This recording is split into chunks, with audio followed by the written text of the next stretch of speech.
шындап келгенде ақша кімге келеді? Білесіз бе, ақша жалпы көп жұмыс істеген адамға келмейді.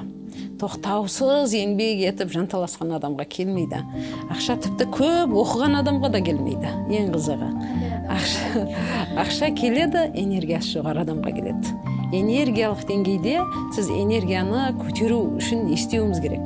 Ешқашан жаман нәрсе ойламау керексіз. Ең алдымен айтқым келетін дүние.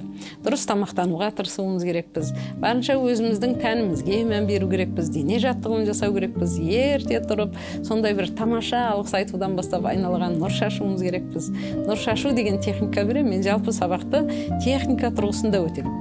Мынау квант скачок деген жалпы квант про деп атадық біз сабақты. Мен өзім бірнеше рет өткіздім бұл сабақты. Жалпы сабаққа қатысқан адамдардың көпшілігі жақсы аяқ астынан болып кеткен жетістіктерге таң қалды. Бұл не нәрсе дейді? Квант